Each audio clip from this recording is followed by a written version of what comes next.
मित्रहो नमस्कार.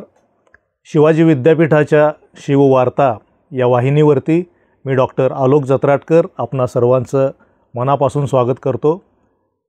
मित्रहो, नवीन राष्ट्रीय शैक्षणिक धोरण हे अंमलात आलं त्याला येत्या 29 जुलै रोजी 3 वर्ष पूर्ण होत आहेत आणि या त्रैवार्षिक पूर्तीच्या निमित्तानं महाराष्ट्र शासनानं 24 जुलै ते 29 जुलै हा पूर्णपणे राष्ट्रीय शैक्षणिक धोरणाचा सप्ताह म्हणून साजरा करण्याचं ठरवलेलं आहे आणि शिवाजी विद्यापीठसुद्धा या सप्ताहाच्या अंतर्गत राष्ट्रीय शैक्षणिक धोरणाच्या अनुषंगानं अनेक उपक्रम राबवत आहे, ते घेऊन आपल्यासमोर येत आहे.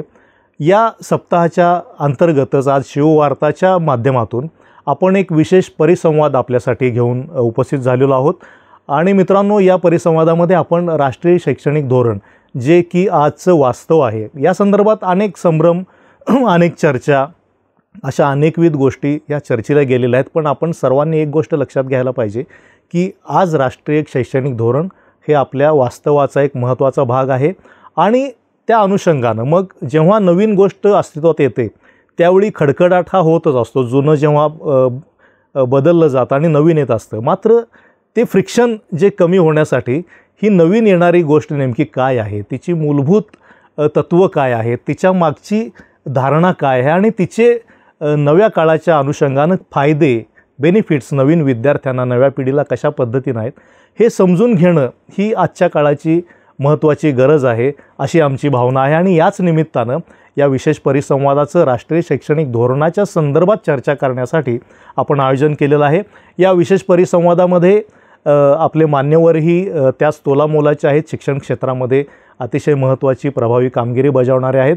यामध्ये आहेत शिवाजी विद्यापीठाचे कुलगुरू डॉक्टर दिगंबर शिर्के सर, त्यानंतर शिवाजी विद्यापीठाचे कुलगुरू डॉक्टर प्रमोद पाटील सर, त्याचबरोबर शिवाजी विद्यापीठाच्या विज्ञान आणि तंत्रज्ञान विद्याशाखेच्या अधिष्ठाता डॉक्टर सरिता ठकार मॅडम आणि शिवाजी विद्यापीठाच्या वाणिज्य आणि व्यवस्थापन विद्याशाखेचे अधिष्ठाता डॉक्टर श्रीकृष्ण महाजन सर. या सर्व मान्यवरांचं मी शिववार्ताच्या या विशेष परिसंवादामध्ये मनापासून स्वागत करतो. सर, आपणा सर्वांचं मनपूर्वक स्वागत आणि आपण आपल्या बहुमूल्य कामातून आम्हाला वेळ उपलब्ध करून दिलात या चर्चेसाठी, याबद्दल सुरुवातीलाच आपणा सर्वांना मी धन्यवादही देतो. आणि या परिसंवादाची सुरुवात मी अधिष्ठाता डॉक्टर श्रीकृष्ण महाजन यांच्यापासून करू इच्छितो. महाजन सर, राष्ट्रीय शैक्षणिक धोरणाच्या अनुषंगानं खूप व्यापक चर्चा देशभरामध्ये आहे आणि शिवाजी विद्यापीठ हे त्याची अंमलबजावणी करण्यामध्ये, त्याच्या संदर्भातले वेगवेगळे पैलू लोकांच्यापर्यंत पोहोचवण्यामध्ये खूप ॲग्रेसिव्हली काम करते, अग्रेसर आहे. या पार्श्वभूमीवर यापूर्वीचं शैक्षणिक धोरण आणि हे जे नवं शैक्षणिक धोरण आलेलं आहे, तर यामध्ये नेमके कोणते मूलभूत फरक आहेत आणि आधीच्या धोरणांच्या तुलनेत हे धोरण कसं वेगळं आहे, काय सांगाल याबद्दल? राष्ट्रीय शैक्षणिक धोरण 2020मध्ये 29 जुलैला केंद्र सरकारनं जाहीर केलं आणि त्याची काही वैशिष्ट्येसुद्धा त्यासोबत जाहीर करण्यात आली. ती जर वैशिष्ट्ये आपण पाहिली तर आपल्या देशामध्ये स्वातंत्र्यापासून विविध प्रकारची शैक्षणिक धोरणं आली आणि त्याच्यापासूनच आपल्या एकूण शैक्षणिक क्षेत्राचा विकास झालेला आहे असं आपल्याला दिसतं. तथापि आधुनिक बदलांच्या अनुषंगानं ज्या गोष्टी आवश्यक आहेत त्या शिक्षण क्षेत्रामध्ये याव्यात यासाठी या धोरणामध्ये तरतुदी करण्यात आल्या, किंबहुना तशा प्रकारचं धोरण हे या ठिकाणी राबवण्याचं ठरवण्यात आलेलं आहे. त्याचा मुख्य मुद्दा जो आहे तो आहे मल्टीडिसिप्लिनरी अँड होलिस्टिक ॲप्रोच. हा एज्युकेशनमध्ये आला पाहिजे आणि विद्यार्थ्यांनी आणि शिक्षकांनी तो स्वीकारावा, यासाठी त्यामध्ये ज्या तरतुदी करण्यात आल्या त्या लक्षणीय आहेत. उदाहरणच घ्यायचं झालं तर विद्यार्थी केंद्रित शिक्षण बनवण्याच्यासाठी त्यामध्ये फ्लेक्झिबिलिटी टू द स्टुडंट देण्यात आलेली आहे.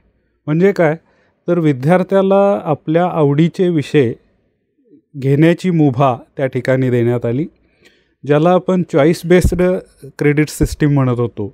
त्याचा विकास या धोरणामध्ये मोठ्या प्रमाणामध्ये करण्यात आलेलं आहे असं दिसतं. आणि दुसऱ्या बाजूला तंत्रज्ञानाचा विकास होत असताना विद्यार्थ्याला आवश्यक असलेली मोबिलिटी जी आहे ती सोयीस्कर करण्याचं काम या धोरणानं केलेलं आहे. उदाहरणच द्यायचं झालं तर एखादा विद्यार्थी 1 वर्ष एका विद्यापीठामध्ये पूर्ण केलं आणि आणखी काही 2 वर्ष त्यांना दुसऱ्या विद्यापीठामध्ये पूर्ण करायची असतील तर त्याला जी प्रक्रिया आहे ती सोपी झालेली आहे. ही जी मोबिलिटी आहे, उदाहरणच घ्यायचं झालं आपल्या विद्यापीठातला समजा विद्यार्थी 1 वर्ष या ठिकाणी 2 वर्ष पूर्ण केलेली आहेत या विद्यापीठामध्ये आणि त्यानंतर तो दुसऱ्या विद्यापीठामध्ये काही कारणास्तव शिकायला गेला तर त्यानं 3 वर्षाची पदवी पूर्ण करून किंवा 4 वर्षाची पदवी पूर्ण करून पुन्हा आपल्या विद्यापीठातून पदवी घेण्याची किंवा विद्यापीठाला पदवी त्याला देण्याची मुभा हे धोरण देतं आहे. आणि हे सगळं शक्य होणार आहे ते ॲकॅडमिक बँक ऑफ क्रेडिटमुळं होणार आहे. आता ॲकॅडमिक बँक ऑफ क्रेडिटमध्ये प्रत्येक विद्यार्थ्याचा अकाउंट असणार आहे. त्यामध्ये विद्यापीठ त्यानं मिळवलेल्या क्रेडिट्स पॉईंट्स जे आहेत ते त्याच्यामध्ये डिपॉझिट करणार आहे आणि विद्यार्थ्याला ही मुभा दिलेली आहे की या ABCमध्ये त्याला कोणत्या स्रोतातून वेगवेगळ्या संस्थांतून हे क्रेडिट्स जमा करण्याची त्याला सोय करण्यात आलेली आहे. म्हणजे पूर्ण प्रोग्राम तो इथं शिकत असेल तर त्याचवेळी काही इतर कोर्सेस त्याला करायचे असतील तर त्याचे क्रेडिटसुद्धा घेण्याची व्यवस्था ही या ABCमध्ये असलेली आपल्याला दिसते आणि जास्तीत जास्त विद्यार्थ्यांनी त्याचा लाभ घेणं गरजेचं आहे. याचा स्रोत अजून एक आपण विचारात घेतला तर स्वयंसारखं जे पोर्टल केंद्र शासनानं सुरू केलेलं आहे तर त्यावरचा एखादा अभ्यासक्रम विद्यार्थ्यानं पूर्ण केला तर त्याचेही क्रेडिट्स या ABC अकाउंटला जमा होऊ शकतात. त्याचबरोबर एखाद्या IIM सारख्या राष्ट्रीय संस्थेमधून त्या विद्यार्थ्यानं एखादा कोर्स केला तर त्याचेही क्रेडिट्स याच्यामध्ये जमा होऊ शकतात आणि विद्यापीठ हे ठरवू शकतं की हे क्रेडिट्स लक्षात घेऊन एकूण जो पदवीचा अभ्यासक्रम आहे त्याच्या जो रिझल्ट आहे त्याचा तो कन्सिडर करता येऊ शकेल आणि त्याला त्या पद्धतीची ग्रेड देता येऊ शकेल. हा अतिशय महत्त्वाचा बदल या मार्कांच्याकडून आपण क्रेडिटकडे मार्काकडून आपण क्रेडिटकडे जातच आहोत आणि त्याचबरोबर ही क्रेडिट सिस्टीम आणि या संदर्भानं जी आउटकम बेस्ड एज्युकेशनची जी संकल्पना आहे त्याच्या अनुषंगानं पण आंतरराष्ट्रीय पातळीवरची जी पद्धती आहे ती इथं स्वीकारत आहोत आणि 4 वर्षाचा अभ्यासक्रम ही अजून एक वैशिष्ट्य या धोरणाचं आहे ज्या माध्यमातून काही विद्यार्थी जे परदेशी शिक्षणासाठी जाणार असतील त्यांना उपयोग होणार आहे. त्याचबरोबर 4 वर्षाचा अभ्यासक्रम संशोधनात्मक पूर्ण केला म्हणजे रिसर्च डिग्री ज्याला आपण म्हणू तो पूर्ण केला तर त्याला डायरेक्ट PhDला ॲडमिशन घेता येणार आहे. जर 4 वर्षाची डिग्री केली तर PGच्या दुसऱ्या वर्षाला त्याला ॲडमिशन मिळू शकणार आहे. अशा पद्धतीनं याचं इंटिग्रेशनसुद्धा वेगवेगळ्या पद्धतीनं करण्यात आलं. थोडंसं कन्फ्युजन आहे की 3 वर्षाची डिग्री 4 वर्षाची झाली हे थोडंसं इलॅबोरेट करून सांगा आपण. याच्यामध्ये विभागणी जी आहे ती फर्स्ट लेवल म्हणजे पहिलं वर्ष त्याला सर्टिफिकेट अंडरग्रॅज्युएट सर्टिफिकेट त्या विद्यार्थ्याला मिळू शकतं आणि तो जर एक्झिट होणार असेल तर हे सर्टिफिकेट मिळेल, नसेल तर त्याचं शिक्षण पुढे चालू राहील. दुसऱ्या वर्षामध्ये त्यानं 2 वर्ष पूर्ण केली आणि जर त्याला सोडायचं असेल त्याला एक्झिट आपण म्हणतो तर त्याला डिप्लोमा मिळू शकेल. हा अंडरग्रॅज्युएट डिप्लोमा असेल. जर तो सोडणार नसेल तर त्याचं शिक्षण पुन्हा कंटिन्यू राहील. 3रं वर्ष त्यानं पूर्ण केलं तर आत्ता ज्या पद्धतीनं डिग्री UGची डिग्री आहे तशी तो घेऊ शकेल आणि बाहेर पडू शकेल. आणि ज्या विद्यार्थ्याला 4थ्या वर्षाला ॲडमिशन घ्यायचं आहे त्याच्यासाठी UGCने एक अट दिलेली आहे 7.5 किंवा 75% मार्क्स त्याला असले पाहिजेत एकूण 3 वर्षामध्ये आणि मगच तो 4थ्या वर्षासाठी ॲडमिशन घेऊ शकेल. म्हणजे 3 वर्षाची पदवी ही काही तशी बदललेली नाही, हे 4थं वर्ष ॲड केलेलं आहे. घेऊ शकतो किंवा 4थ्या वर्षाला जाऊ शकतो. Thank you sir. हीच एक कन्फ्युजनची त्यामधली एक संभ्रमाची जी एक होती ती एक कळीचा मुद्दा होता तो तुम्ही विश्लेषित केलात.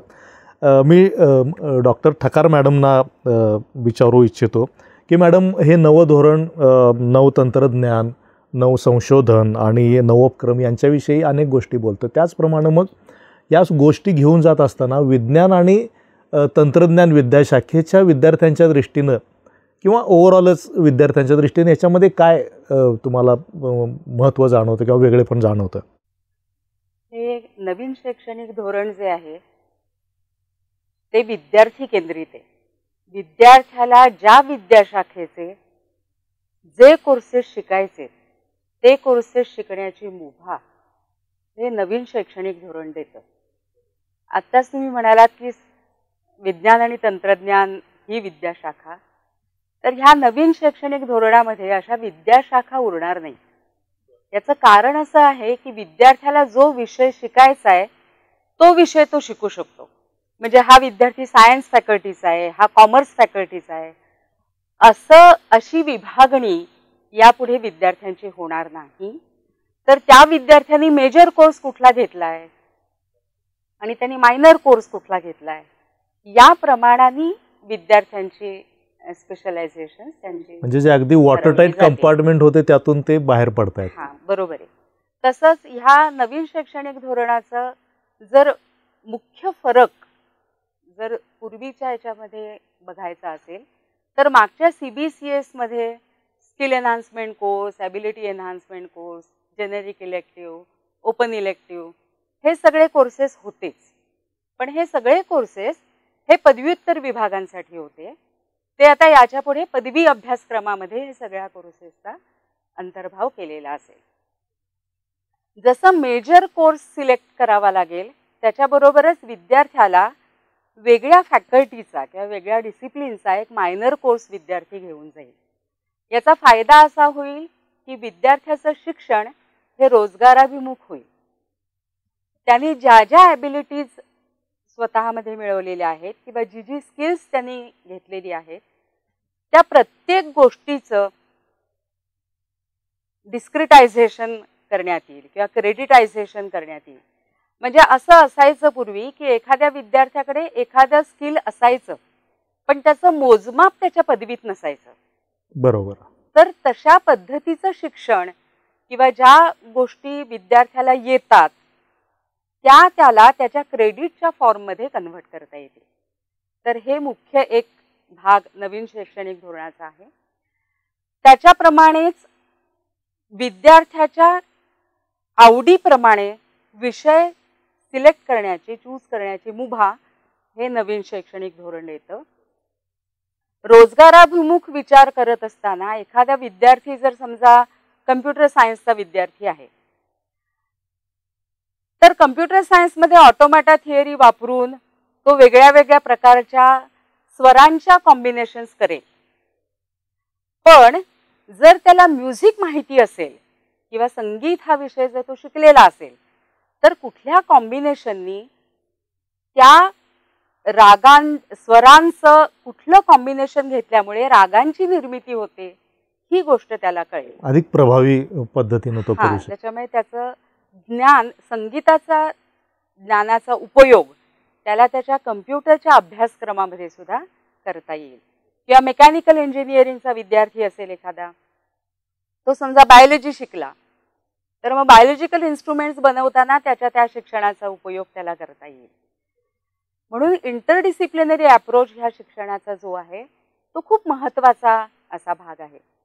त्याचप्रमाणे ह्या अभ्यासक्रमामध्ये ऑन जॉब ट्रेनिंग किंवा फील्ड वर्क हा एक महत्त्वाचा घटक समायोजित केलेला आहे.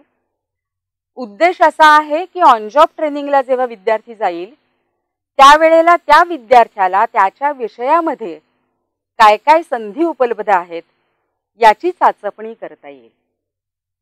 आणि तेवढंच नाही तर ऑन जॉब ट्रेनिंग करत असताना या विद्यार्थ्याला असं पण लक्षात येईल की आपल्याला अजून काय शिकलं पाहिजे की जेणेकरून आपली रोजगार मिळण्याची संधी ही वृद्धिंगत होईल. त्याचप्रमाणे पदव्युत्तर शिक्षण करत असताना रिसर्च कंपोनंट, संशोधन हा एक मोठा घटक ह्या नवीन शैक्षणिक धोरणामध्ये समायोजित केलेला आहे.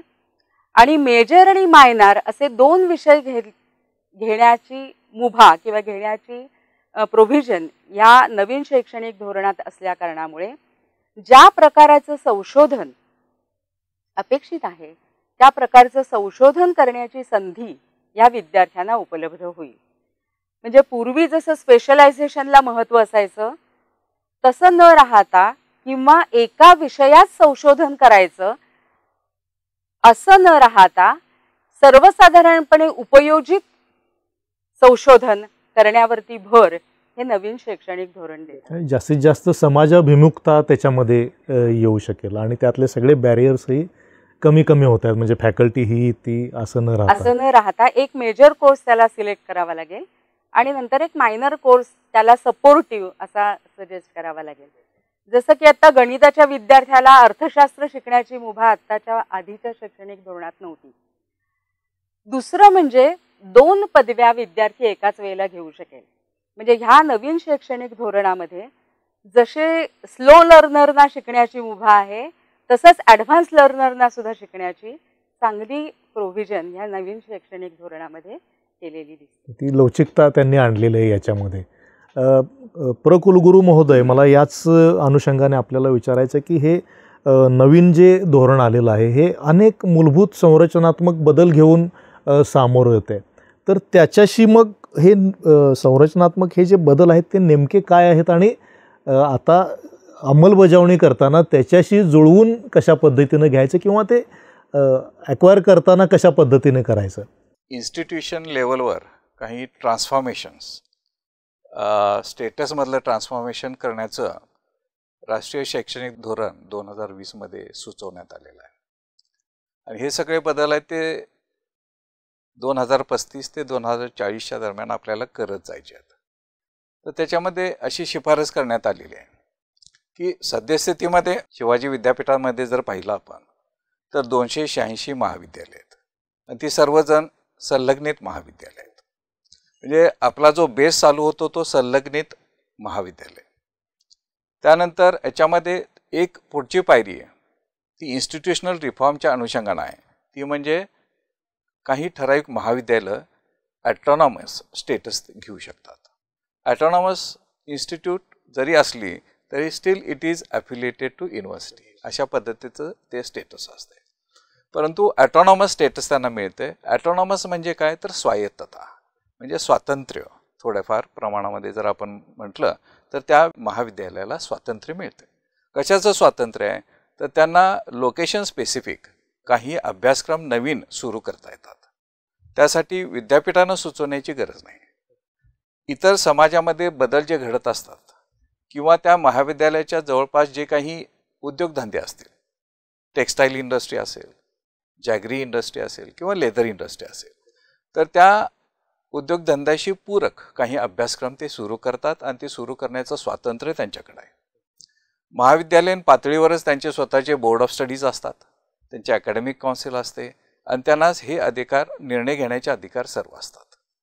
आणि त्यामुळं हे स्वातंत्र्य मिळणे किंवा स्वायत्तता मिळणे हे फार मोठी एक चांगली संकल्पना आहे.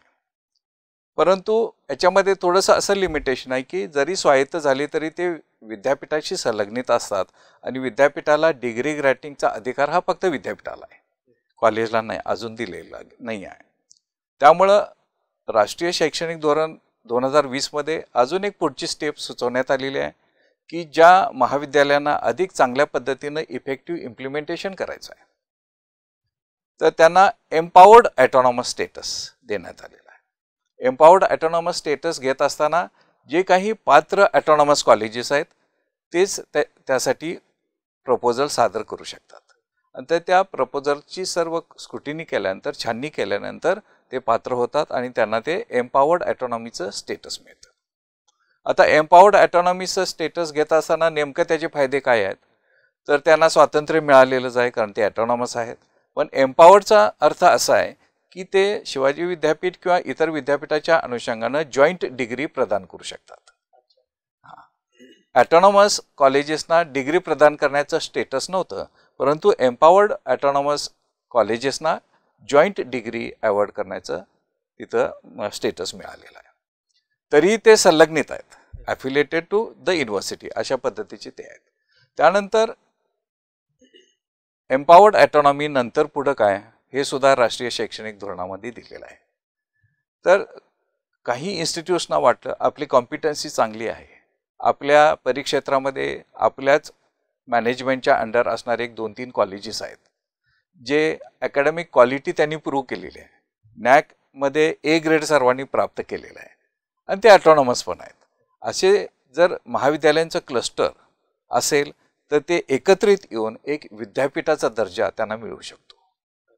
म्हणजे शिवाजी विद्यापीठापासून ते डी-ॲफिलेट होऊ शकतात आणि मग त्या विद्यापीठाच्या अंतर्गत जर स्टेटस घ्यायचा असेल तर त्यामध्ये 2 प्रकार आहेत. एक आहे युनिटरी युनिव्हर्सिटी, दुसरी आहे ती क्लस्टर युनिव्हर्सिटी. युनिटरी युनिव्हर्सिटी म्हणजे एक मोठं महाविद्यालय ज्याची मिनिमम विद्यार्थ्यांची संख्या ही 3000 असली पाहिजे. त्यानंतर ती जे महाविद्यालय चालवणारी जी संस्था आहे ती मिनिमम 50 वर्षापूर्वी स्थापन झालेली असली पाहिजे आणि अधिक त्याच्यामध्ये पॅरामीटर्स आहेत, क्रायटेरिया आहेत, त्यांनी फुलफिल केल्यानंतर त्यांना युनिटरी युनिव्हर्सिटीचा दर्जा देता येतो. आता क्लस्टर युनिव्हर्सिटी म्हणजे एकच मॅनेजमेंट आहे पण त्यांचे 2-3 कॉलेजेस आहेत. ते 3 कॉलेजेस एकत्र येऊन किंवा 4-5 कॉलेजेस एकत्र येऊन त्यांना क्लस्टर युनिव्हर्सिटीचा दर्जा दिला जातो. म्हणजे असे एक चांगले बदल जे आहेत इन्स्टिट्यूशनल ट्रान्सफॉर्मेशनच्या अनुषंगानं सुचवण्यात आलेले आहेत. दुसरा एक महत्त्वाचा त्याच्यामध्ये बदल, आता बदल असं नाही म्हणणार परंतु एक मोजमाप आणण्यात आलेलं आहे. यापूर्वी कसं आहे की एखादं महाविद्यालय घेतलं तर ते teaching is part and parcel of the duty, teaching हे करावंच लागतं. काही प्रमाणामध्ये रिसर्च त्या ठिकाणी असतो परंतु टीचिंग इंटेन्सिव्ह किंवा रिसर्च इंटेन्सिव्ह असं स्टेटस यापूर्वी नव्हतं. ते या नवीन राष्ट्रीय शैक्षणिक धोरण 2020 मध्ये आणण्यात आलेलं आहे.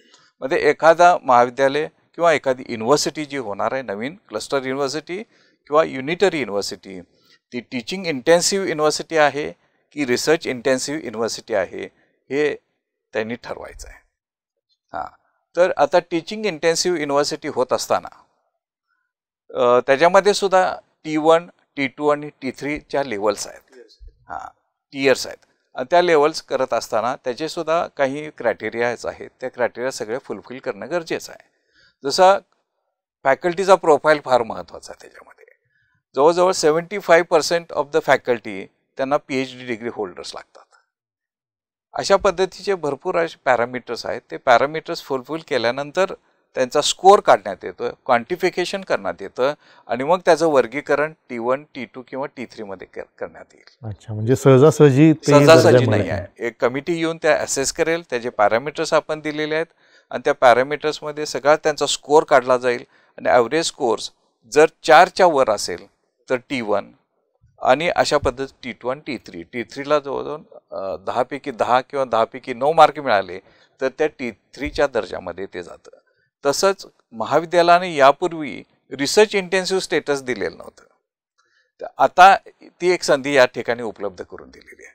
त्यामुळे R1, R2 आणि R3 जर महाविद्यालयामध्ये आपल्या शिवाजी विद्यापीठाच्या अखत्यारीत सुद्धा भरपूर असे महाविद्यालय आहेत जिथं रिसर्च चांगला चालतो, university with potential for excellence किंवा अशा पद्धतीचे DBT स्टार प्रोजेक्ट्स ऑलरेडी आहेत. काही ठिकाणी DST फिस्ट प्रोग्रामसुद्धा त्यांच्या कॉलेजमध्ये आलेले आहेत. मग अशा महाविद्यालयांना आता ती संधी आहे की रिसर्च इंटेन्सिव्ह स्टेटस घ्यायची आणि ते घेतल्यानंतर R1, R2 आणि R3 या कॅटेगरायझेशनमध्ये ते आपलं मूल्यांकन करून घेऊन तशा पद्धतीचं त्यांना स्टेटस देता येते. आणि या युनिव्हर्सिटीजना स्वतःची डिग्री प्रदान करण्याचा अधिकार आहे. त्या युनिव्हर्सिटीजना स्वतःचे जे समाजाभिमुख काही कोर्सेस आहेत ते कोर्सेस ते डिझाईन करू शकतात. सर्व पद्धतीच्या ज्या काही गोष्टी आहेत अकॅडमिक किंवा ॲडमिनिस्ट्रेटिव्ह लेवलच्या गोष्टी ह्या विद्यापीठामध्ये होतात, त्या सर्व गोष्टी त्यांच्या युनिटरी आणि क्लस्टर युनिव्हर्सिटीमध्ये करण्याची त्यांना स्वातंत्र्य मिळेल आणि ते एक वेगळं विद्यापीठ असं त्यांना एक स्वरूप देता येईल. ते स्वातंत्र्य त्यांना मिळेल आणि ते विद्यापीठ वेगळंच होईल आणि सगळे त्यांचे कोर्सेस किंवा ॲफिलिएशन जे विद्यापीठाशी आहे ते डी-ॲफिलेट होतात. त्यामुळे ते एक वेगळी विद्यापीठ निर्माण होईल. अशा पद्धतीचे बदल इथं सुचवण्यात आलेले. कुलगुरू महोदय, आता सरांनी जे सांगितलं की ह्या नव्या धोरणामध्येही अंमलबजावणीच्या दृष्टीनं अनेक नवीन गोष्टी कराव्या लागणार आहेत. तर त्या आपल्या शिवाजी विद्यापीठामध्ये ह्या राबवत असताना नेमक्या आपण कोणकोणत्या बाबींचा विचार करण्यात आला आणि मग हे बदलत असताना अडचणी निश्चितपणानं आलेल्या आहेत, तर त्या अडचणींवर मात कशी केली आणि ह्या नव्या बाबी ज्या धोरणांनी आपल्याला दिलेल्या आहेत त्या सामावून घेण्यासाठी नेमक्या कोणत्या गोष्टी करण्यात आल्या?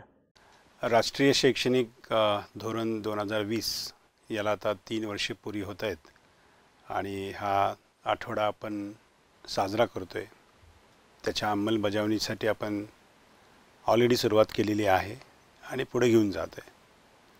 त्या शिववार्ताला मी धन्यवाद देतो की या निमित्त आपण आमची एक मनमोकळी अशी चर्चा आयोजित केली आणि या निमित्तानं काही बऱ्याच गोष्टींचा उलगडा होईल आणि सर्वसामान्यापर्यंत राष्ट्रीय शैक्षणिक धोरण कशा पद्धतीनं राबवणूक त्याची चालू आहे त्याची माहिती पण सर्वांना मिळेल.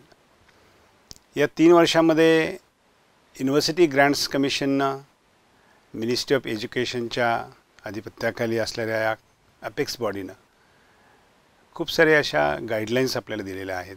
काही रेग्युलेशन पारित केलेले आहेत ज्याचा उल्लेख प्राध्यापक श्रीकृष्ण महाजन यांनी केला, अकॅडमिक बँक ऑफ क्रेडिट्स.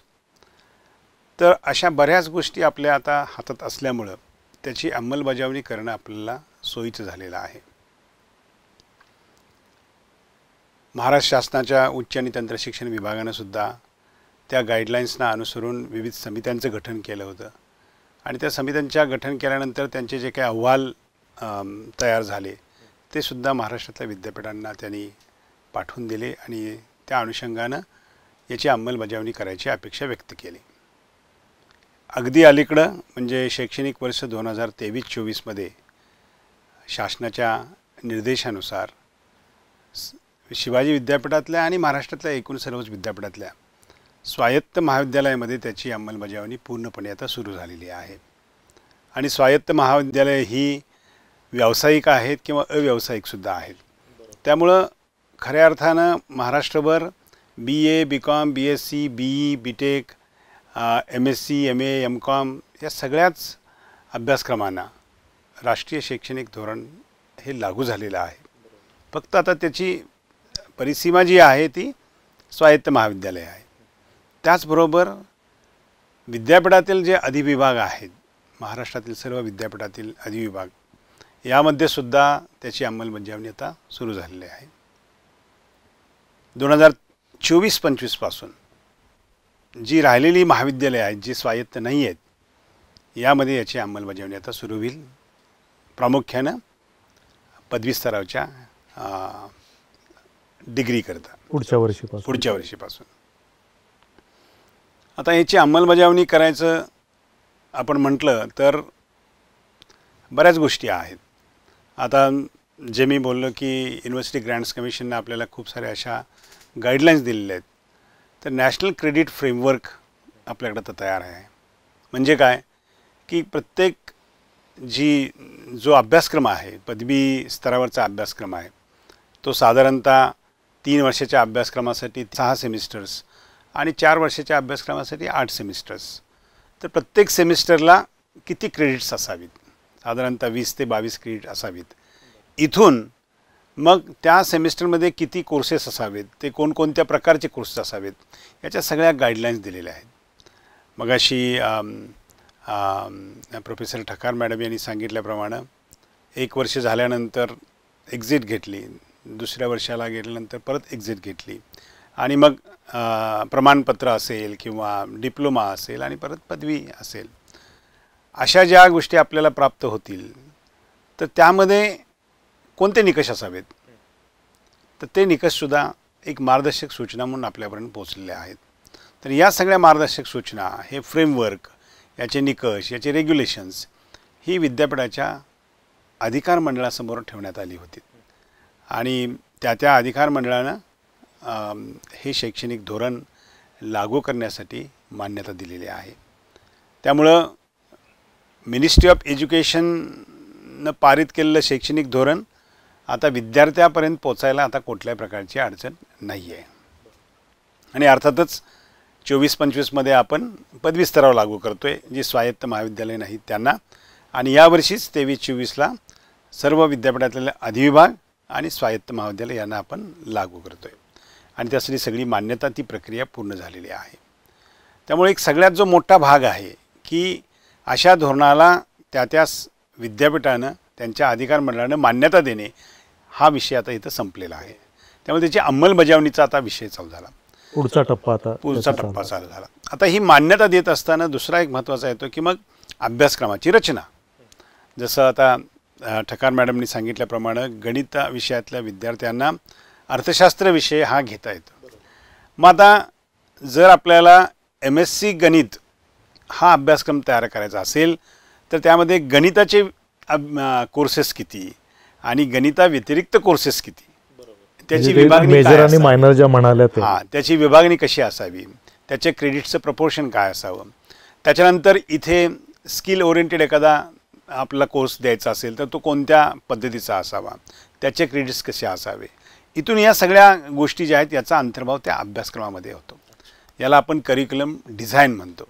तो डिझाईनचा भागसुद्धा आपला सगळ्या मास्टर्स प्रोग्रामचा पूर्ण झालेला आहे आणि आता या शैक्षणिक वर्षापासून तो मास्टर्स प्रोग्राम राष्ट्रीय शैक्षणिक धोरणाच्या निकषानुसार चालू झालेला आहे. त्यामुळे फार मोठा टप्पा आपण गाठलेला आहे असं म्हणायला हरकत नाही. त्याचं कारण असं की हे सगळे पदव्युत्तर अभ्यासक्रम जे आहेत ते फक्त कॅम्पसला सीमित नाही आहेत, ते आपल्या अफिलिएटेड महाविद्यालयातसुद्धा ते चालू आहेत. त्यामुळं सगळ्याच महाविद्यालयामध्ये जिथं जिथं पदव्युत्तर अभ्यासक्रम सुरू आहे तिथं राष्ट्रीय शैक्षणिक धोरण लागू झालेलं आहे आणि स्वायत्त महाविद्यालयाला मध्ये पदवी आणि पदव्युत्तर या दोन्ही ठिकाणी ते लागू झालेलं आहे. आता याच्यानंतरचा टप्पा येतो मी त्याची अंमलबजावणी म्हणजे शिकवणं, त्याची असेसमेंट करणं आणि त्याला मग पुढचा वे फॉरवर्ड म्हणतात त्या पद्धतीने दिलं. ज्या बाबतीत म्हणजे जर एखादं वर्ष झाल्यानंतर एखाद्या विद्यार्थ्याला वाटलं की नाही आपण थांबायचं आहे तर पदव्युत्तर अभ्यासक्रमामध्ये PG डिप्लोमा त्याला मिळू शकतो आणि तो थांबू शकतो आणि त्याच्यानंतर तो परत येऊ शकतो या प्रवाहामध्ये आणि दुसरं वर्ष पूर्ण करू शकतो. एखाद्या विद्यार्थ्याने 4 वर्षाचा जर पदवी स्तरावरचा प्रोग्राम पूर्ण केला असेल तर त्याला पदव्युत्तर अभ्यासक्रमाच्या दुसऱ्या वर्षाला प्रवेश मिळणार आहे. अर्थात आता आपण आत्ता हे सुरू करायला निघाले म्हटल्यानंतर ही परिस्थिती यायला अजून 2-3 वर्षानंतर ही 3 ते 4 वर्षे याच्यानंतर परिस्थिती येईल. हे सगळं करत असताना जे स्टेक होल्डर्स आहेत त्या सगळ्यांची जबाबदारी महत्त्वाची आहे. ह्याच्यामध्ये स्टेक होल्डर्स कोण आहेत? ज्यांची महाविद्यालय आहेत असे संस्था चालक आहेत, महाविद्यालय चालवणारा ॲडमिनिस्ट्रेटर ज्याला अकॅडमिक ॲडमिनिस्ट्रेटर म्हणजे प्राचार्य महोदय आहेत, शिकवण्याच्या प्रक्रियेमध्ये फार मोठ्या संख्येने असणारे आमचे शिक्षक बंधू भगिनी आहेत आणि ज्यांच्यासाठी हे शैक्षणिक धोरण ज्यांच्यासाठी अंमलबजावणी करायची आहे ते सगळे माझे विद्यार्थिनी आहेत. तर सगळ्यांचे रोल्स असे म्हणजे वेल डिफाईन आहेत. फक्त ते आता प्रत्येकानं आपापले रोल्स प्ले करायचे आहेत, प्रॉपरली प्ले करायचे आहेत. म्हणजे राष्ट्रीय शैक्षणिक धोरणाची अंमलबजावणीचं यश हे याच्यावर अवलंबून आहे की माझा रोल काय आहे तो मी प्ले करायला पाहिजे. अधिकार मंडळातल्या एखाद्या सन्माननीय सदस्यानं त्याचा रोल काय आहे तो तिथं प्ले करायचा आहे. शिक्षकानं या सगळ्या गोष्टी घेऊन पुढे जायचं आहे. पूर्वी काय होतं की एज्युकेशन फॉर मासेस अशा पद्धतीने आपण बघत होतो. आता राष्ट्रीय शैक्षणिक धोरणामध्ये तीसुद्धा अपेक्षा केलेली आहे 2035पर्यंत आपल्याला उच्च शिक्षणामधला ग्रॉस एनरोलमेंट रेशो हा 50पर्यंत न्यायचा आहे. तो आत्ता 27 पॉईंट थोडा आहे. म्हणजे AICचा जो रिपोर्ट आहे गेल्या 2 वर्षापूर्वीचा तो 27.6 वगैरे या दरम्यान आहे. आता तो 50पर्यंत न्यायचा आहे. म्हणजे याचा अर्थ आपल्याला बऱ्याच या 18 ते 23 या वयोगटातल्या बऱ्याच व्यक्तींना या उच्च शिक्षणाच्या प्रवाहात आणायचं आहे जे आत्ता नाही आहेत. 100पैकी फक्त 27 किंवा 28च आहेत, जे राहिलेले आपल्याकडे नाही आहेत. त्याला 50पर्यंत आपल्याला घेऊन जायचं आहे. हे आपलं टार्गेट 2035पर्यंतचं आहे. आपलं जे कन्व्हेन्शनल एज्युकेशन आहे ते जाईल, परंतु त्याचबरोबर आपल्याला दूरशिक्षणच्या माध्यमातून आणि ऑनलाईन प्रोग्रामच्या माध्यमातून सुद्धा विद्यार्थ्यांना आणि विद्यार्थिनींना आणि महिलांना आणि पुरुषांना या दोघांनाही उच्च शिक्षणाच्या प्रवाहात आणण्याची जबाबदारी आपल्या दृष्टीनं आणि त्या लोकांना ती संधी हे त्यांच्या दृष्टीनं आपण उपलब्ध करून देतो आहे. त्यामुळे आपल्या सर्वांच्या पुढे मोठे चॅलेंज आहे की ती गती जी आता ती पकडायला पाहिजे आणि त्या व्याप्ती दोन्ही वाढवायला पाहिजे आणि त्या गतीनं आपण पुढे गेलो तर हे टार्गेट आपल्याला अचीव करणं फार काय अवघड नाही आहे. त्यामुळं विद्यार्थ्यांच्यापर्यंत हे शैक्षणिक धोरण काय आहे हे साध्या सोप्या शब्दात सांगायचं झालं तर ठकार मॅडमनी बोलल्याप्रमाणे हे विद्यार्थी केंद्रित शैक्षणिक धोरण आहे. एकमेव वाक्य त्यातलं, हे शैक्षणिक धोरण विद्यार्थी केंद्रित आहे. आणि हे विद्यार्थी केंद्रित हे म्हणण्यासाठी ज्या ज्या गोष्टी आवश्यक आहेत त्या गोष्टीसाठी ज्या गोष्टी लागणार आहेत त्या धोरणामध्ये त्याचा समावेश आहे. मग आता विद्यार्थी केंद्रित म्हणणे याचा अर्थ काय, तर काय ज्याला मगाशी आपण सर्वच सन्माननीय माझ्या सहकार्यांनी त्याच्यावर भाष्य केलं की आपण रिजिड फ्रेमवर्कमध्ये होतो किंवा अजूनसुद्धा काही अंश आहे. यावर्षी ज्यावेळेला शैक्षणिक धोरणाची अंमलबजावणी करतो पण पाईपलाईनमध्ये असलेले आमचे विद्यार्थी अजून रिजिड फ्रेमवर्कमध्ये आहेत. म्हणजे त्याच उदाहरणामध्ये मागं जायचं असेल तर MSc मॅथमॅटिक्सच्या विद्यार्थ्यांना अर्थशास्त्राकडं बघायचंसुद्धा नाही आहे. म्हणजे त्यानं तो अभ्यास करायचासुद्धा नाही आहे आणि केलं तर त्याला कुठल्याही प्रकारचं त्याचे क्रेडिट्स किंवा त्याचे मार्क्स त्याच्या गुणपत्रिकेवर येत नाहीत. या रिजिड व्यवस्थेमध्ये आता आपण आहोत. तर विद्यार्थी केंद्रित म्हणजे काय, आता त्याला चॉईस आहे. मग तो चॉईस त्याच्या डिसिप्लिनच्या बाउंड्रीजसुद्धा क्रॉस करू शकतो. याचा असा अर्थ होत नाही आहे की त्यानं हवे तेवढे आणि हवे तिथून पेपर घ्यावे, कोर्सेस घ्यावे, असा नाही होत. त्यानं मुख्य त्याचा जो काय अभ्यासक्रम आहे त्याच्यामध्ये जे 50% क्रेडिट्स अर्न करायचे आहेत, राहिलेले 50% जे आहेत त्याला संधी आहे बाकीच्या ठिकाणी तो घेऊ शकतो. मग तो विज्ञानचा विद्यार्थी काही विज्ञानमधले पण घेईल, काही कला शाखेमधले घेईल, काही वाणिज्य शाखेमधले घेईल आणि वगैरे वगैरे. म्हणजे ह्या बाउंड्रीज आहेत त्या काढल्यामुळं काय झालं, आता फ्लेक्झिबिलिटी झाली, लवचिकता आली याच्यामध्ये. त्यामुळे त्याला ती चॉईस राहिली आता. आणि त्याला किती चॉईस आहे, फक्त अभ्यासक्रम नाही पण अभ्यासक्रमाचं ठिकाण पण ते निवडू शकतो. म्हणजे त्याला आहे त्या इन्स्टिट्यूशनमध्ये घेता येतं, शेजारच्या इन्स्टिट्यूशनमध्ये घेता येतं, गावाबाहेरच्या इन्स्टिट्यूशनमध्ये घेता येतं, राज्याबाहेरच्या इन्स्टिट्यूशनमध्ये घेता येतं आणि देश पातळीवर जे स्वयं पोर्टल आहे त्याच्यामध्ये ऑनलाईनच्या माध्यमातून पण त्याला देता येतं. राष्ट्रीय शैक्षणिक धोरणामध्ये आणखी एक गोष्टीची जी प्रोव्हिजन केली आहे ती अतिशय महत्त्वाची वाटते. म्हणजे एवढ्या आपण प्रकारे त्याला जर स्वातंत्र्य देऊ शकू तर एवढे सगळे अभ्यासक्रम काय सगळ्या महाविद्यालयामध्ये असणार आहेत का, आणि असले तर त्याची व्याप्ती आणि या सगळ्या गोष्टी पाहिल्या तर ते मॅनेज करणं कदाचित अवघड होऊन जाईल. याचा विचार करून जवळजवळ 40% कोर्सेस हे ऑनलाईनच्या माध्यमातून घ्यायची मुभा ही विद्यार्थ्याला देण्यात आलेली आहे. ज्यावेळेला मी 40% कोर्सेस म्हणतो ते 40% क्रेडिट्सच्या बाबतीत ते काउंट करायचे आहेत आपल्याला. म्हणजे साधारणतः 3 वर्षाचे पदवी अभ्यासक्रम असेल तर त्याच्यामध्ये आपल्याला 120 क्रेडिट्सचा तो अभ्यासक्रम असतो. त्याच्या 40% म्हणजे 48 क्रेडिट्स हे तो ऑनलाईन अभ्यासक्रमामधून मिळू शकतो. तर ही मोठी मुभा त्याला दिलेली आहे. मग तो ऑनलाईन अभ्यासक्रम हा स्वयं पोर्टलवर असेल, इतर ठिकाणी असेल. आमच्यासारख्या विद्यापीठांनी स्वतःचे ऑनलाईन कोर्सेस चालू करायला पाहिजेत. महाविद्यालयाने सुद्धा याच्यामध्ये पुढे यायला पाहिजे. आता मी जे हे बोलतो ते म्हणजे काय, प्रत्येकाचे काही रोल्स आहेत. म्हणजे आपण ज्यावेळेला म्हणतो की विद्यार्थ्याला एवढ्या सगळ्या आपण स्वातंत्र्य दिलेलं आहे, परंतु त्या स्वातंत्र्याचा उपभोग त्याला घ्यायचा असेल प्रोव्हिजन केली पाहिजे. आम्ही म्हणतो की तो ऑनलाईन घेऊ शकतो, अरे पण कुठे घेऊ शकतो, ते कुठे कुठे आहेत, या सगळ्या गोष्टी आपल्याला पाहत. आणि मग ऑनलाईन अभ्यासक्रमाची एक चांगला ती भाग आहे किंवा बाब अशी आहे की ती एकाच वेळेला असंख्य विद्यार्थ्यापर्यंत जाऊ शकतो. असंख्य अशा अर्थानं की आता हल्ली 60चा एक क्लासरूम किंवा 120चा क्लासरूम नाही, एक 500 विद्यार्थीसुद्धा एखाद्या अभ्यासक्रमाला जॉईन होऊ शकतात. आणि जर आपण पाहिलं तर काही स्वयंच्या अभ्यासक्रमाला हजारो विद्यार्थी एनरोल होतात आणि एक नॅशनल कोऑर्डिनेटर जो असतो तो हजारो विद्यार्थ्यांना एकच कोर्स शिकवतो. मी त्याची व्याप्ती आपण कुठं पण वाढवलेली बघा. म्हणजे ICTचा ॲग्रेसिव्ह वापर हे अपरिहार्य असणार आहे या सगळ्या गोष्टीमध्ये आणि तिथं आपल्याला घेऊन जायचं आहे.